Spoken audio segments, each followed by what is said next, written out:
Assalamualaikum warahmatullahi wabarakatuh. Alhamdulillahirabbil alamin wa bihi nasta'inu ala umuri dunya waddin wa ala alihi wa sahbihi ajma'in. Asyhadu an la ilaha illallah wahdahu la syarikalah wa asyhadu anna sayyidana Muhammadan abduhu wa rasuluh la nabiyya ba'dah. La haula wa la quwwata illa billah.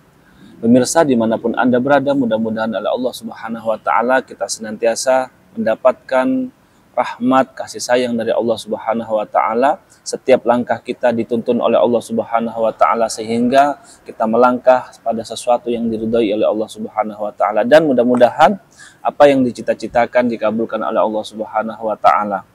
Dan tentunya kita berusaha untuk selalu semangat memperoleh setiap harinya bagaimana agar kita selalu menambah ilmu, yang mudah-mudahan dengan ilmu itu kita mendapatkan ridho dari Allah Subhanahu wa taala. Dalam kesempatan kali ini kita akan membahas tentang akikah wal udhiyah. Udhiyah wal akikah, yakni tentang kurban dan akikah, atau akikah kemudian membahas kurban.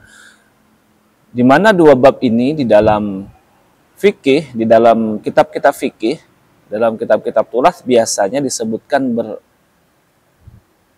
bergandengan. Setelah al-aqiqah kemudian udhiyah, setelah udhiyah membahas tentang aqiqah, karena memang dua bab ini, udhiyah wal aqiqah, bab udhiyah kurban dan aqiqah ini sama-sama memotong hewannya, maka kemudian berdekatan kedua bab ini. Baik, yang pertama mungkin yang kita akan bahas adalah tentang aqiqahnya dulu, tentang aqiqah. Untuk kitab yang kita baca adalah kitab Busrul Karim bisyarhi Masailit Na'lim. Nah, kitab Busrul Karim. Di dalam bab ini dijelaskan bahwa al-aqiqah sunnatun. Sehingga kalau ada orang bertanya, apa sih sebenarnya aqiqah itu? Hukumnya bagaimana? Hukum aqiqah itu, apakah dia harus dilakukan oleh setiap orang tua yang memiliki anak baru lahir anaknya, atau bagaimana? Ini apa hukumnya? Jawabannya adalah aqiqah hukumnya adalah sunnah. Di dalam madhabul Imam Syafi'i, aqiqah dihukumi suatu kesunahan, sehingga ketika ada orang tua memiliki anak yang baru lahir, maka orang tua ini disunahkan untuk memotong hewan, memotong kambing.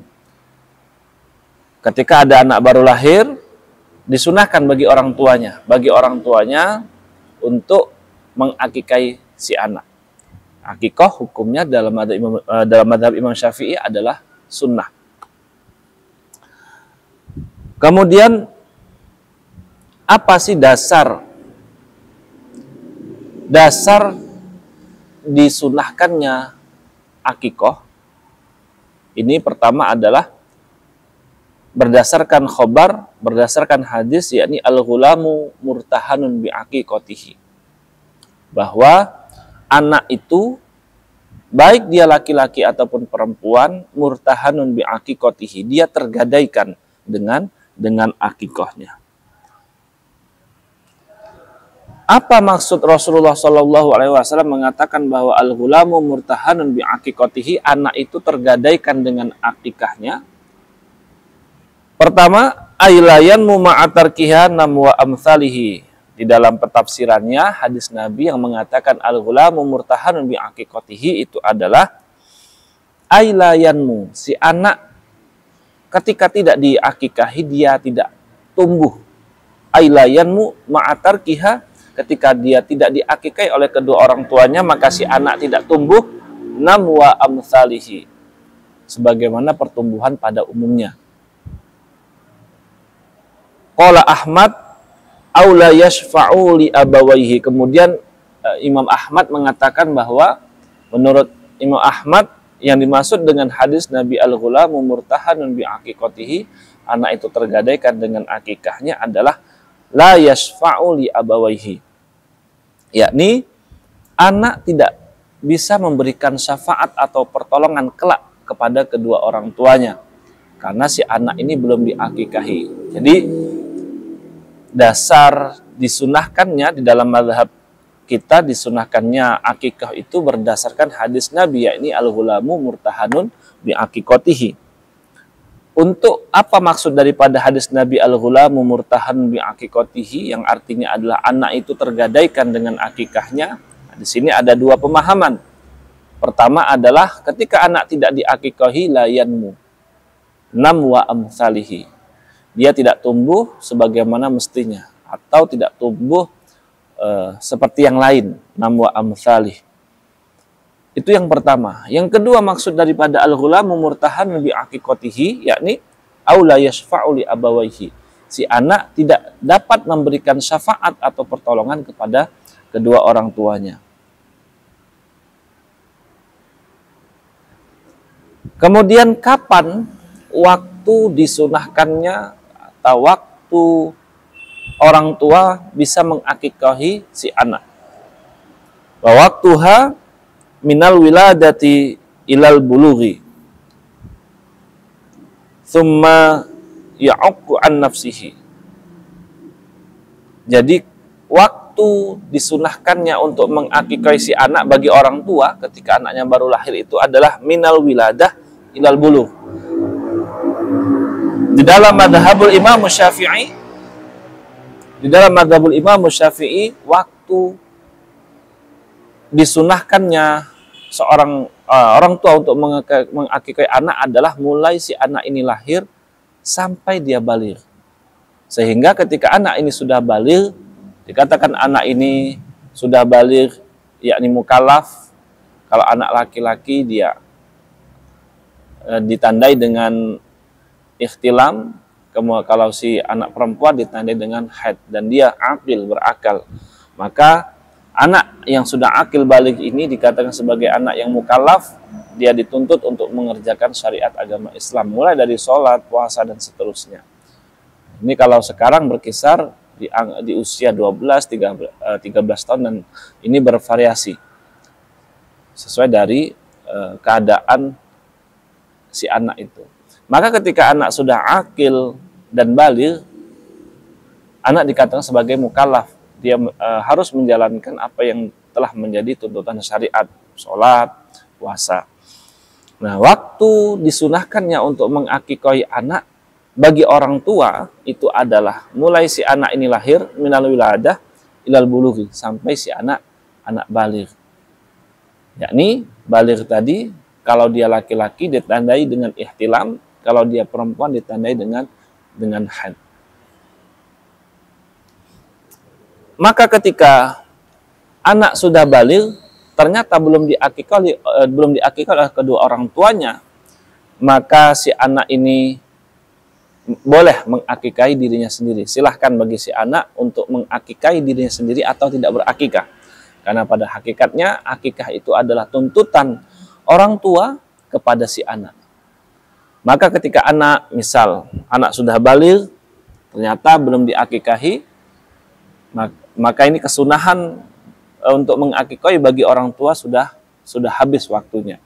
Anak dipersilakan untuk mengakikahi dirinya sendiri atau tidak.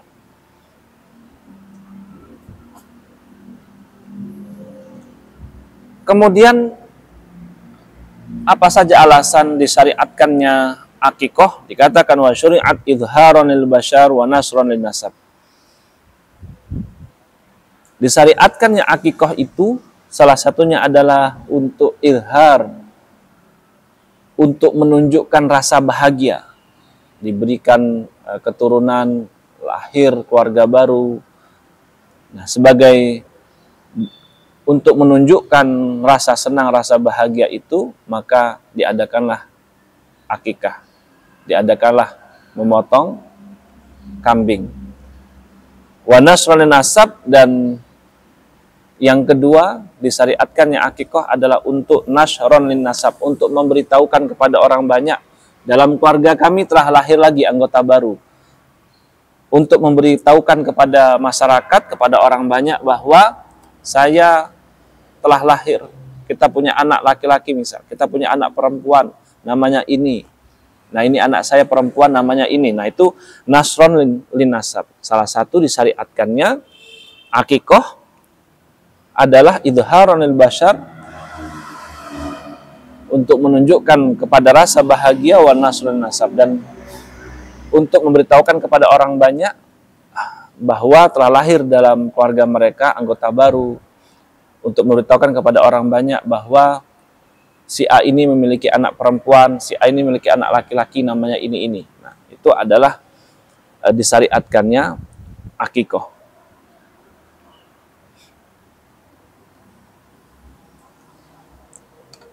Kemudian terkait dengan waktu disunahkannya akikoh itu, tadi dikatakan bahwa akikoh disunahkan minal wiladah ilal bulugh, mulai anak ini lahir sampai dia baligh.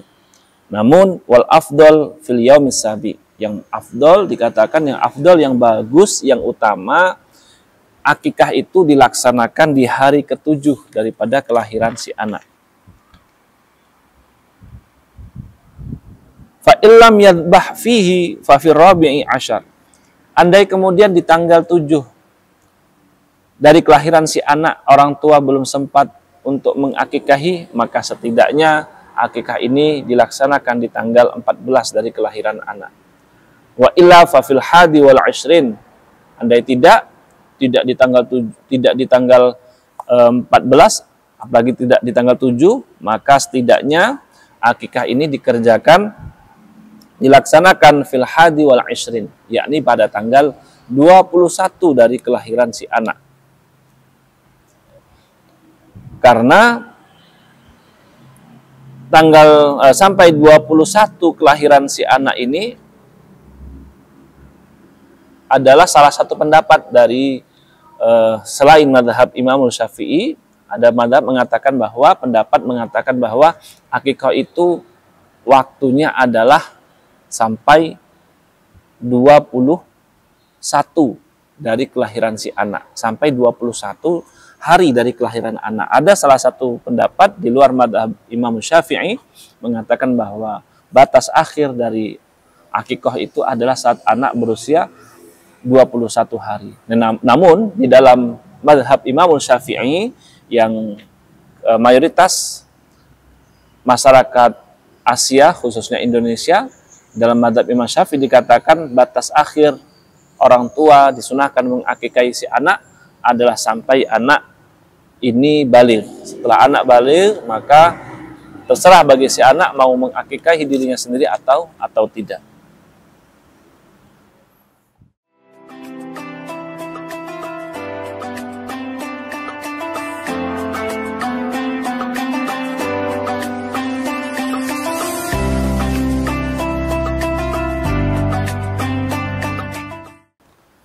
Baik pemirsa, kita melanjutkan pembahasan kita tentang al-aqiqah, dan mudah-mudahan nanti kita sempat untuk membahas tentang udhiyah atau tentang kurban. Kita meneruskan bahwa tadi waktu disunahkannya orang tua untuk mengakikahi si anak itu di dalam madhab kita dikatakan bahwa minal wiladah ilal bulugh, mulai si anak itu lahir sampai dia baligh. Maka ketika si anak ini sudah baligh, ternyata belum sempat diakikahi oleh kedua orang tuanya, maka silahkan si anak mau mengakikahi dirinya sendiri atau tidak. Karena akikah ini tuntutannya kepada orang tua untuk si anak. Sehingga ketika ada orang bertanya, apakah si anak, misalnya ada anak ingin mengakikahi orang tuanya, misalnya apalagi orang tuanya sudah meninggal misalnya, anak mau mengakikahi orang tuanya, maka ini kebalik. Karena akikah itu dari orang tua kepada si anak, bukan dari anak kepada kedua orang tuanya. Kalau seandainya dalam arti yang lain, mungkin boleh-boleh saja, misalnya sedekah atas nama orang tuanya yang sudah meninggal atau bagaimana. Tapi kalau itu dikatakan sebagai akikah, maka akikah itu adalah dari orang tua kepada si anak, bukan anak kepada kedua orang tua. Waktu disunahkannya akikah mulai dari si anak lahir sampai dia baligh. Lantas bagaimana? Misal anak ini adalah anak yang prematur, misal, kemudian dia meninggal. Lahir, apakah lahirnya ini masih berapa bulan? Tidak sampai 9 bulan. Apakah anak semacam ini masih disunahkan untuk diakikahi. Di sini dikatakan bahwa walau qabla infisalil walad ba'da imkani nafkhir ruh fatusanu an siktin balagha dzalika, bahwa akikah itu tetap disunahkan dilakukan oleh orang tua dari anak yang terlahir dulu, yang prematur, terlahir belum pada waktu saat dia harus terlahir di dunia ini. Nah, maka dikatakan sebagai anak yang siktin, ya, anak yang keguguran, ya, anak keguguran. Namun anak ini sudah nafkhiruh, sudah melewati masa nafkhiruh, ditiupkannya ruh, yakni 120 hari atau 4 bulan. Ketika anak misal keguguran dan si anak ini sudah berusia 5 bulan, katakan semacam itu, atau 4 bulan setengah setelah 120 hari, yakni setelah anak ditiupkan ruh oleh Allah Subhanahu wa taala. Maka anak yang sudah ditiupkan ruh oleh Allah Subhanahu wa taala, dia berusia 4 bulan lebih, maka anak yang semacam itu tetap disunahkan untuk diakikahi. Pokoknya yang sudah ditiupkan ruh diberikan nama dan juga sunnah untuk tetap diakikahi.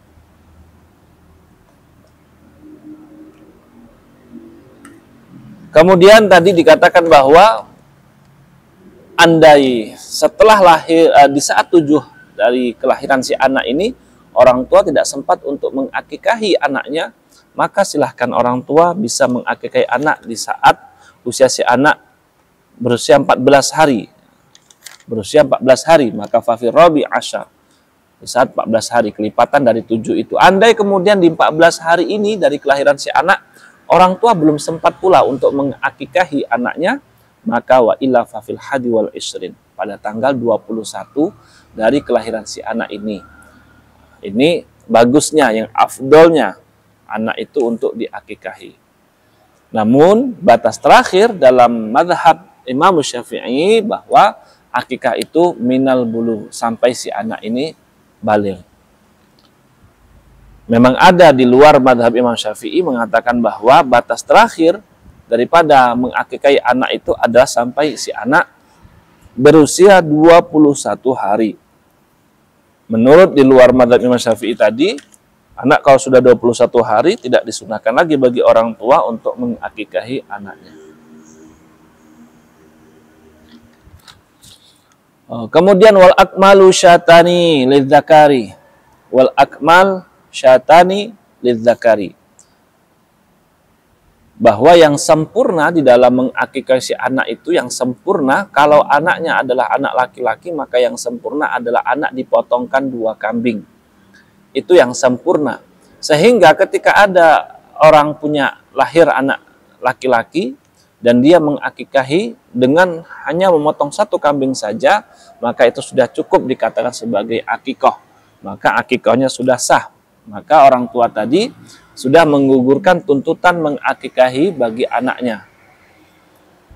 Walaupun yang dia potong cuma 1 kambing untuk anak laki-laki, karena memotong 2 kambing untuk anak laki-laki itu adalah akmalnya, yang sempurnanya begitu.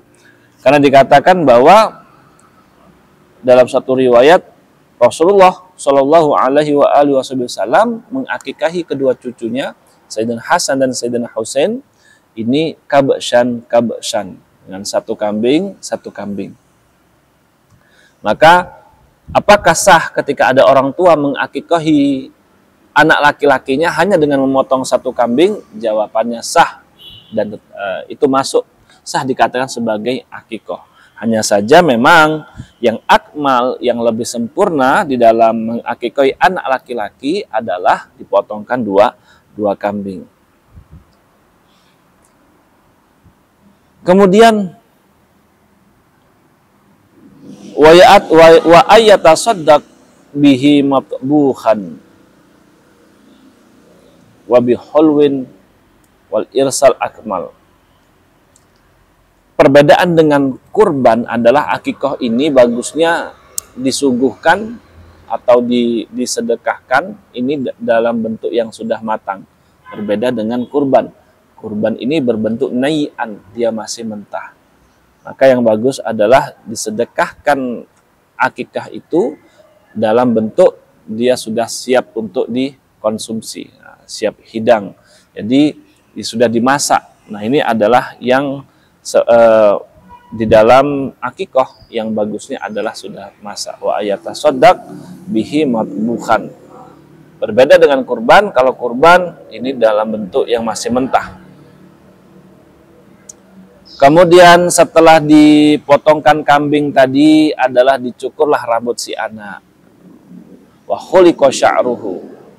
Yakni rambut si anak dicukur setelah dipotongkan kambing tadi. Wa tasadduq zahaban.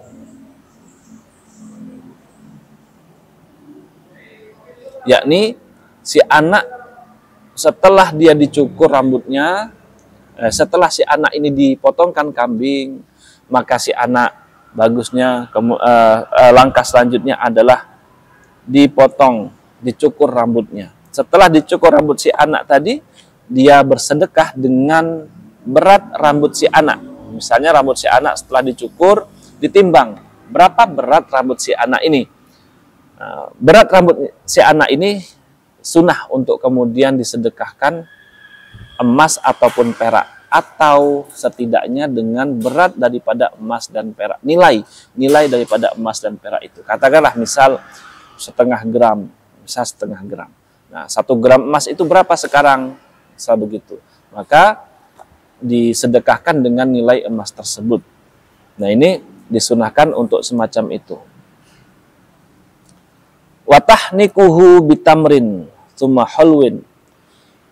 Selanjutnya adalah salah satu juga kesunahan ketika anak itu baru lahir adalah si anak masih kecil ya, setelah dia lahir masih beberapa hari ya, atau masih kecil dia belum baligh, yakni adalah anak ditahnik. Istilah tahnik adalah baik si anak itu dzakaron au untha, baik anak itu laki-laki ataupun perempuan. Jadi tahnik ini biasanya si anak dibawakan kepada orang yang kita yakini sebagai min ahli taqwa, min ahli ilim, dia orang soleh, dia ahli taqwa, dibawakan anak ini kepada orang tersebut, kemudian dengan dibawakan kurma kita minta untuk ditahnik si anak. Maka orang ini akan biasanya mengambil kurma itu, kemudian melumat kurma tersebut sampai lembut, setelahnya akan ditempelkan atau digosokkan ya pada bagian rahang mulut anak yang atas. Nah, itu istilahnya adalah tahnik. Hatta yasila ba'duhu li jawfihi. Nanti sedikit daripada kurma tersebut akan sampai kepada perut si anak, atau masuklah dia, terproses oleh tubuh si anak ini. Nah, itu istilahnya adalah tahnik. Nah, anak ini juga dianjurkan untuk ditahnik. Jadi dibawakan kepada orang yang kita yakini min ahli taqwa, min ahli ilim, orang soleh ya. Bawakan, selain kita bertabaruk, mengambil berkah daripada orang tersebut, mintakan kepada orang itu, kepada tokoh itu, kita dengan membawa kurma, kemudian kurma tersebut akan beliau masukkan ke dalam mulut, beliau lembutkan, setelah itu akan beliau taruh atau beliau gosokkan secara lembut di rahang atau di langit-langit mulut si anak yang bagian atas. Nah, itu istilahnya adalah tahnik. Dan di dalam kitab ini juga disebutkan bahwa ketika anak itu lahir, ini karena akikoh, jadi berkaitan juga dengan hal-hal semacam ini. Yakni anak itu kalau lahir jangan lupa untuk diadzani. Ya, dikatakan di sini wa yusannu ayu adzina man hadra. Disunahkan orang yang hadir di situ mengadzani telinga anak yang sebelah kanan dan mengiqomahinya di telinga anak yang sebelah kiri.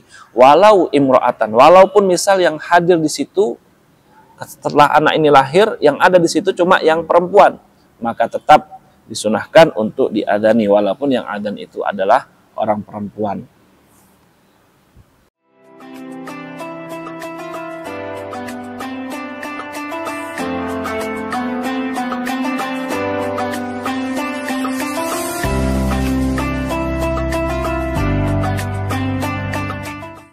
Baik pemirsa, kita kembali lagi meneruskan pembahasan tentang hal-hal yang disunahkan ketika anak baru lahir, terutama tentang akikoh, dan mudah-mudahan nanti kita tutup dengan pembahasan sedikit, membahas tentang kurban.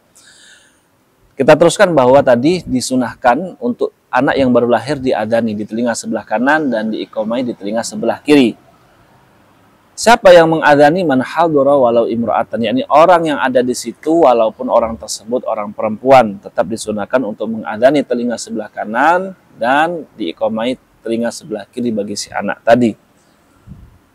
Kenapa? Karena Rasulullah Shallallahu Alaihi Wasallam diriwayatkan mengadzani telinga Sayyidina Husain ketika beliau lahir. Dan harapannya wal yakuna awwalu ma yatruku sam'ahu dzikrullahi ta'ala. Hal pertama yang masuk pada pendengaran si anak adalah zikrullah atau menyebut nama Allah Subhanahu wa taala. Dan wali anna syaiton fa idza sami'al adzan adbara. Ini setan itu kalau dengar adzan dia akan lari terbirit-birit pergi dari tempat tersebut. Harapannya si anak ini supaya tidak terganggu. Terutama ada yang namanya ummusibyan. Idza fa'ala lahu lam tadurruhu ummusibyan, supaya tidak diganggu yang namanya ummusibyan. Itu yang suka ganggu anak-anak kecil. Itu salah satu yang disunahkan ketika anak baru lahir. Tadi kita membahas tentang akikoh. Jadi akikoh itu hukumnya sunnah, dan waktunya akikoh tadi adalah mulai si anak lahir sampai dia baligh. Kemudian yang afdol, akikoh itu dikerjakan di 7 hari kelahiran anak, 14 atau 21. Namun di dalam mazhab kita batas akhir itu tidak hanya pada tanggal 21 kelahiran anak tadi, tapi sampai si anak baligh. Namun yang afdol di tanggal 7, 14 atau 21-nya. Dan yang sempurna anak laki-laki dipotongkan kambing 2. Andai dipotongkan kambing 1 maka tetap sah dikatakan sebagai akikoh. Hanya saja yang akmal, yang sempurna dipotongkan dengan 2 kambing. Kemudian nanti disedekahkan dengan bentuk sudah matang, dengan sudah siap untuk dikonsumsi. Dan dengan mencukur rambut si anak setelah memotong kambing tadi. Wa tasadduk dhahaban tsumma fiddatan, kemudian bersedekah dengan berat bobot rambut tadi. Setelah ditimbang berapa beratnya, maka orang tua bersedekah dengan bagus. Kalau kemudian disunahkan, dianjurkan bersedekah dengan berapa berat rambut si anak tadi, bersedekah emas atau perak, atau dengan nilai daripada emas dan perak tersebut. Misal setengah gram emas itu berapa nilainya, maka bersedekah dengan itu. Andai ini mau dilakukan, bagus. Dan juga tahnik dengan kurma. Tahnik dengan kurma, yakni kita membawa anak ini kepada orang yang kita yakini min ahli ilmi, min ahli taqwa, orang soleh, agar kemudian kurma itu akan beliau lumat ya dalam mulut beliau dengan lembut, kemudian akan ditempelkan, digosokkan sedikit dengan lembut di mulut atau di bagian atas ya, bagian atas dari mulut si anak. Nah, itu salah satu yang dianjurkan yang bisa dilakukan kepada anak yang baru lahir. Selanjutnya tentang kurban ya, tentang kurban. Udhiyah ya, kurban itu bahasa Arab. Ya. Kurban itu bahasa Arab, bukan korban ya, dengan bidomil qaf. Kurban, yakni sesuatu yang bisa untuk mendekatkan diri kepada Allah Subhanahu wa taala, atau dalam bab fikihnya biasanya dikenal dengan udhiyah, bab kurban. Nah, kurban ini dihukumi sunnah muakkadah, sunnah yang dianjurkan, wala tajibu illa bin nadri, dan tidak akan wajib itu kurban kecuali dengan adanya nadar. Sehingga kalau ada orang yang bernadar, contoh misal menadar kalau apa yang dicita-citakan, misal anak saya lulus ini, atau saya mencapai pencapaian ini, maka saya akan berkurban. Nah, hal semacam itu kategorinya sebagai nadar. Ketika sebagai nadar, maka bukan lagi sunnah, tetapi dia harus menjalankan nadarnya tersebut, yakni memotong kambing atau sapi tadi.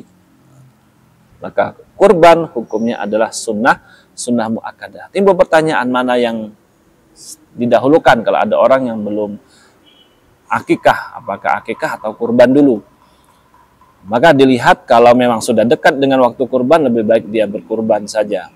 Setelah itu, mungkin setelah berkurban dia masih memiliki banyak waktu untuk dia berakikah. Ini kalau tidak mengikuti pendapat salah seorang ulama yang bernama Al-Imam Romli. Ini tokoh terkenal juga, di mana Imam Romli ini memiliki pendapat.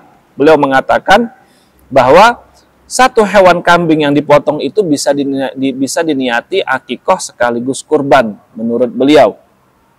Walau nawabiha al-aqiqata wal udhiyah hasola inda mimro. Menurut Al-Imam Romli, ketika ada orang berniat pada satu hewan, diniati akikoh dan kurban, maka ini berhasil atau tercapai niatnya tersebut. Bisa-bisa saja. Namun pendapat ini ternyata bertolak belakang dengan pendapat yang dikemukakan oleh Al-Imam Ibnu Hajar Al-Haytami. Ibnu Hajar Al-Haytami mengatakan bahwa satu hewan ini tidak bisa diniati untuk dua ibadah, karena menurut beliau akikoh dan udhiyah ini tentu adalah dua ibadah yang sudah berbeda, sehingga satu hewan menurut beliau tidak bisa kemudian diniatkan untuk dua niat, untuk akikoh maupun kurban. Maka misal ada orang bertanya, saya belum berakikah dan sudah dekat dengan waktu kurban, mana yang saya dahulukan, apakah saya berkurban atau akikah dulu? Maka kalau sudah dekat dengan waktunya Idul Adha, lebih baik dia berkurban dulu. Setelah itu dia masih memiliki banyak waktu kalau dia mau melakukan ibadah akikah tadi. Karena mungkin dulu dia belum diakikahi, maka tadi kita katakan kalau anak itu sudah balik, dia bisa mengakikahi dirinya sendiri. Atau dia mengikuti salah seorang pendapat dari Al-Imam Romli yang mengatakan bahwa bisa diniatkan untuk dua hewan, tapi bagusnya disendiri-sendirikan saja. Akikah kurban aja dulu, baru kemudian setelah dia berkurban dalam waktu yang mungkin beberapa waktu, kalau dia mau berakikah. Kecuali dengan nazar. Ketika dengan nazar tadi dikatakan bahwa kurban jatuhnya sebagai kurban, bukan lagi sunnah. Dan wayam taddu ila akhiri ayamit tasrik, kurban ini motong kambing, motong sapi, ya, kurban ini waktunya sampai akhir daripada hari tasrik. Sampai hari tasrik itu adalah batas akhir untuk berkurban, ya, motong kambing atau motong sapi tadi. Wayam taddu ila akhiri ayamit tasrik. Ayamut tasrik di 11, 12, dan 13. Di waktu-waktu di mana seorang muslim tidak boleh untuk berpuasa di hari tersebut. Dan wa yukrahu ayuzila syai'an min sya'rihi aw ghairihi fi asli dzil hijjah.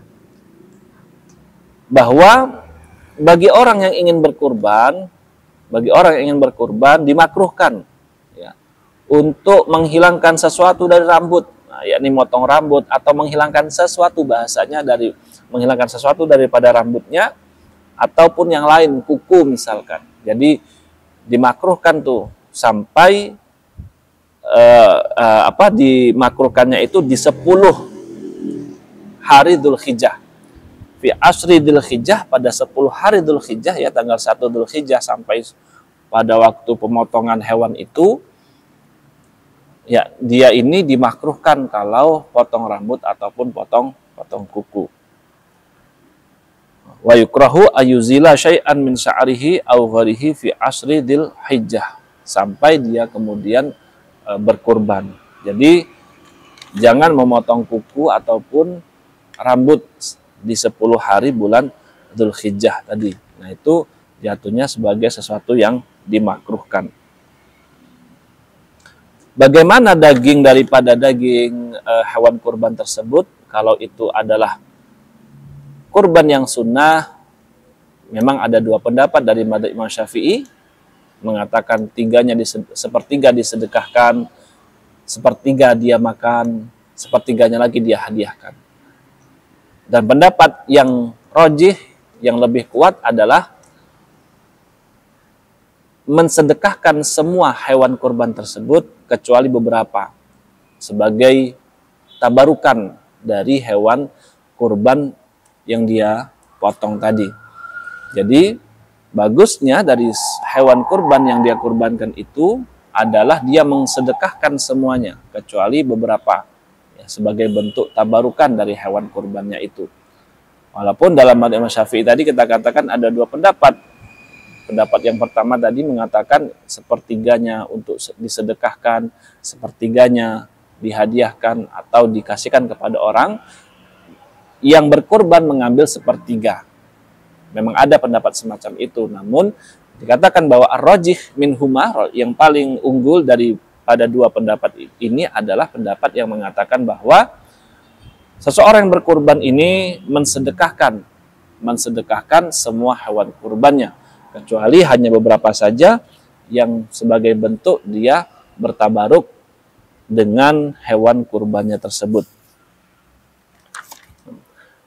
Wa yajibu atasadduqu bi syai'in min lahmiha nayyan.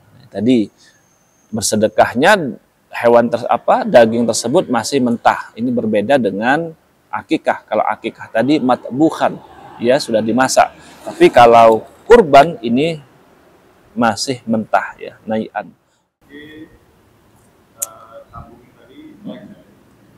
Maka hewan kurban tadi ada dua pendapat dalam madzhab Imam Syafi'i, mengatakan sepertiganya dia sedekahkan, sepertiganya dia hadiahkan, dia kasihkan kepada orang, ya. Intinya dia tidak konsumsi sendiri, baru yang sepertiganya dia konsumsi untuk dirinya. Namun dari dua pendapat yang rajih, yang kuat adalah pendapat ini, bahwa ketika dia berkurban, dia mensedekahkan semua dagingnya itu, kecuali hanya beberapa saja sebagai bentuk dia mengambil keberkahan daripada hewan kurbannya itu. Dan tadi jangan lupa untuk jangan memotong kuku ataupun rambut, ya, di 10 hari bulan Dzulhijjah. Dan disedekahkan hewan kurban itu bisyai'in min lahmiha nayyan, dalam keadaan mentah. Ini kan berbeda dengan akikah tadi, bahwa akikah tadi disedekahkan, akikah ini disedekahkan dan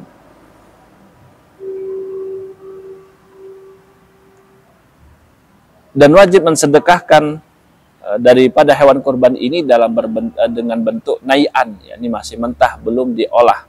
Berbeda dengan yang akikah tadi. Yang akikah tadi disedekahkan, dia sudah masak. Mudah-mudahan sedikit yang kita bahas tentang akikah, tentang kurban ini bisa menambah ilmu bagi kita semua. Dan mudah-mudahannya dengan ilmu ini sebagai penuntun daripada setiap apa yang mau kita lakukan, ini menjadi suatu penuntun, suatu cahaya, dan mudah-mudahan dengan ini kita mendapatkan ridho dari Allah Subhanahu wa Ta'ala. Jangan lupa saksikan terus Lensa Kolbu setiap hari Kamis jam 8 malam. Wal afu minkum. Assalamualaikum warahmatullahi wabarakatuh.